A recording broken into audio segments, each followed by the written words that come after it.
I'm delighted to say Anthony Moyles is with us. Good morning to you, Anthony. How are you getting on? Morning, Ger. Morning, on. How you doing? I've been making the case that Andy McEntee deserves a lot of credit. He kind of hasn't publicly admitted that they've turned into a team who've looked at the problem and tried to solve it, whereas the rest of the Leinster counties have looked at the problem and said, I don't want any part of that. Andy McEntee has the problem of facing Dublin, guaranteed if he wants to progress.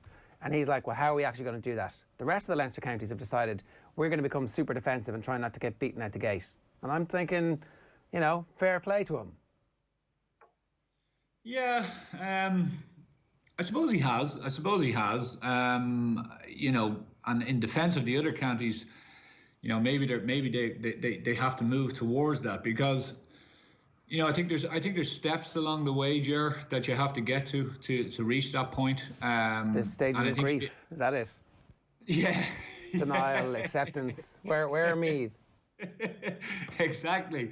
You know, yeah, the stages of grief are right. Well, I put it this way. I would say Andy would love to be in this position now with this team in his first year rather than where he is now. So what I mean by that is he has finally molded a team, I think, that is physically and athletically able to withstand and stay with Dublin for, fingers crossed, the duration of the game.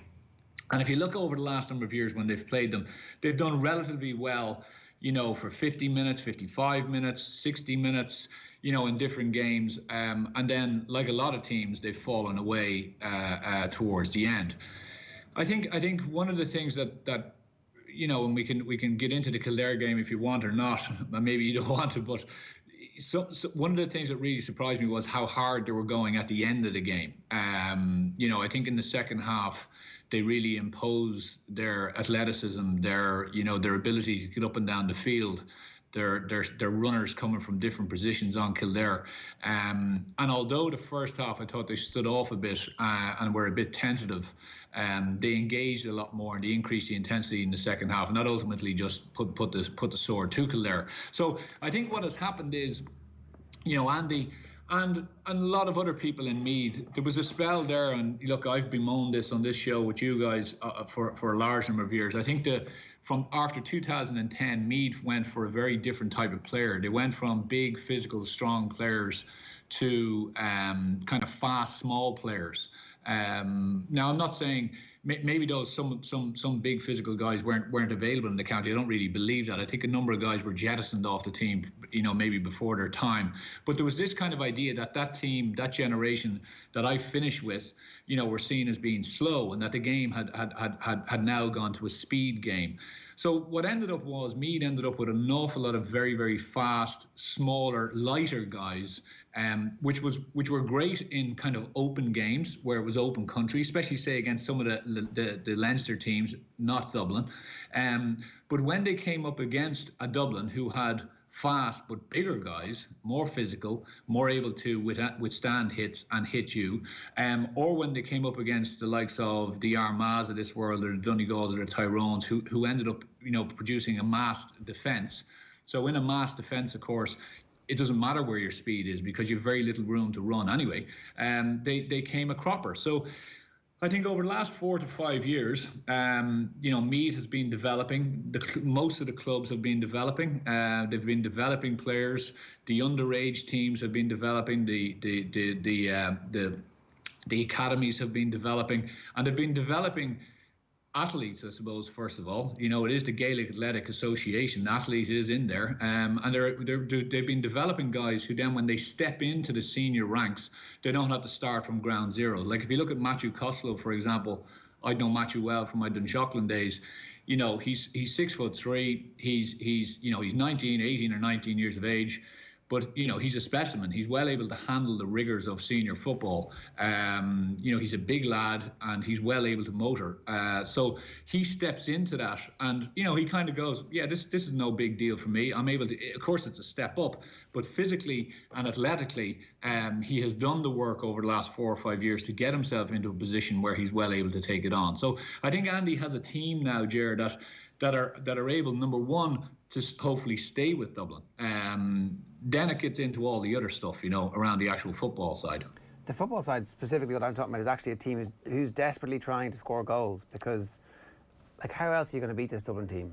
You know, chances are they aren't, right? But you've got to try. Yeah, well, yeah, you have to try. There's no point going in there if you Most don't teams try. don't try. That's the thing. Like, you know, you listen to the various managers in Leinster, and their job is damage limitation so that the team isn't so shell-shocked by the time they get to the qualifiers. And you know what? In years when there's no qualifiers, they still do the same thing, and it doesn't work. Yeah. Well, you know, we'll go back to, and I saw the boys and a lot of people all talk about, you know, Meath shouldn't fear Dublin. Meath should fear Dublin. Like, I mean, absolutely they should fear Dublin, because they are the best team of, you know, a generation.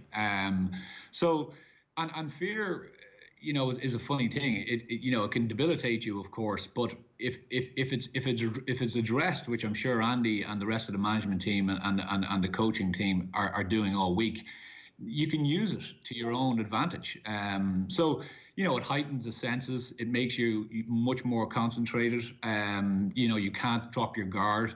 And you have to be ruthless. So when you get opportunities, you have to be ruthless. Like, I listened to Mickey Quinn's, you know, kind of 5-point plan during the week, and you wouldn't argue against any of that. But I suppose that's the game within the game.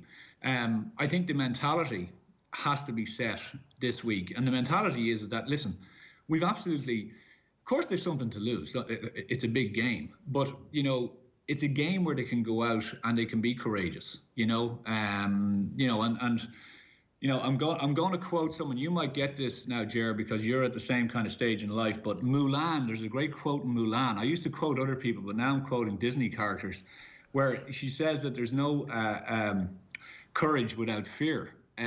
So the two of them kind of go hand in hand. Meath have to be brave, and Meath have to go for goals.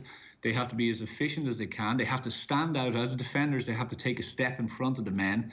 And they have to apply pressure on Dublin all over the field for as long as possible, and at periods of time during the game. And they have to obviously be confident in their own minds that they can take Dublin. And that's the only way to go into this game. It's a one-off. You've no back door, so you have to go for it. That's a really good analogy there. The Mulan quote is definitely the best cultural reference we've had this morning, Anthony. Like, do you reckon that the fear does actually at times set teams back then? Like, are you confident basically that this Meath team can channel that into courage? Have they shown that they can channel this into courage? Like, what was the representation of that in last year's match between them, for example, in the championship? Was that courage, and was that just bad execution that resulted in 4 points on the day, or how would you qualify those things? It's a tricky one, on that. You know, I think you can get lost sometimes in the preparation for a game. You can get lost in the intricacies within the game. So in other words, you can get lost on matchups. You can get lost on, okay, we're going to play for a 10-minute period, and then we're going to apply pressure on, say, Cluxton's kickouts, full court press. Then we're going to pull back. Then we're going to do this. Then we're going to... And what can happen is players will nod at you. You know, I've seen this from experience. Players will nod, and I was one of them, I'm sure, as well. But then when they drive home, they're kind of going, well, you know, where are we again with that? And what can happen is the narrative can take over for all the stuff within the game, but the mindset isn't correct going into the game. So I'd go to your own county. You know, I think a couple of weeks ago against Cork, the narrative around and the mindset around that whole game was that Cork would be dispensed of pretty handily. And as the game progressed, the Kerry players went, actually, yeah, you know, this is what we believe. This is the kind of tone that was set maybe during the week, and we think we will do this. Now, of course, they got caught with a sucker punch, but they were in a position to be caught with a sucker punch, which they never should have been. And if I think their attitude was right. And attitude is of course they wanted to win the game, but if I think the mentality was right throughout the week, and it can seep in with something very, very small that is either said by a coach or a manager, or again, as I say, if you get into the nitty-gritty too much, it can just kind of disperse within the team, and all of a sudden it gets into the mind of a player. So I think all week, Andy, I would suggest, and you know, from knowing the guy, I would imagine the guys are in there saying to the players, look, this is a situation that, yes, we are playing the best team in the country. You know, someone has to beat them eventually. You know, we have the rivalry. We have now the physical attributes to do it. You're all feeling good. You're all, you know, strong runners. You're all able to play football.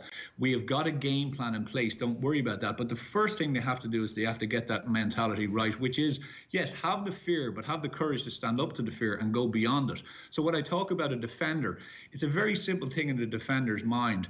You know, just taking that yard behind or even half a yard behind a forward basically says to the forward, listen, I'm fearful of you. I'm going to allow you to get the ball out ahead of me, and then I'll try to defend you there. When you take a step in front of the man, it's like going from, you know, standing on the precipice to standing 10 yards back from the precipice. You are right on the edge. So you're challenging not only the forward, but you're challenging yourself, and you're challenging everything within you from a time as a kid to say, well, actually, can I do this now?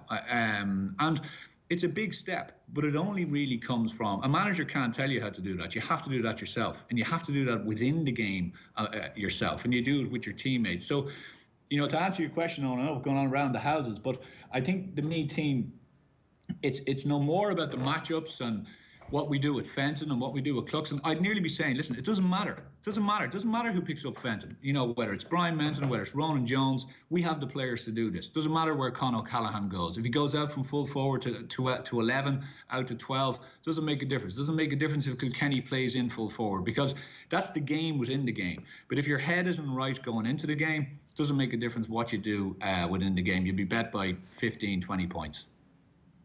If you remove yourself from the Meath point of view, then how impressive have Dublin been so far in your view, and are they still at that very high level that they've shown, obviously, for the last 6 years? You know, I think it's so ingrained in them now on.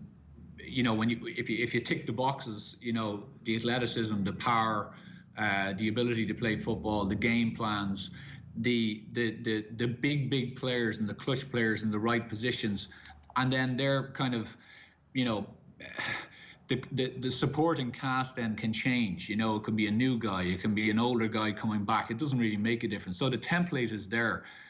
The big change, I suppose, is Desi Farrell and as the new management team.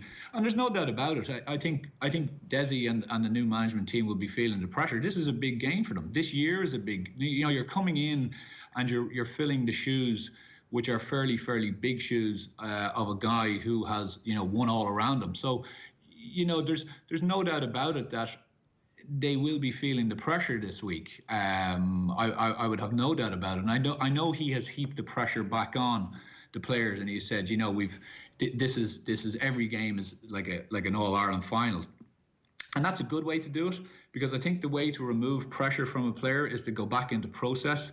And I think Dublin are very good at that. They're very good at processing and going, okay, we have a process of dealing with whether it's Longford, whether it's Westmeath, whether it's Laois, or whether it's Meath. They just have a process of dealing with it. And they say, okay, this is how we're going to prepare. But again, to get back to my previous kind of just topic of mentality and narrative, it's very simple for that narrative to change within a player's mind, that all of a sudden that process starts to tweak a little bit and they start to feel pressure. And it could be the older guys or it could be the younger guys.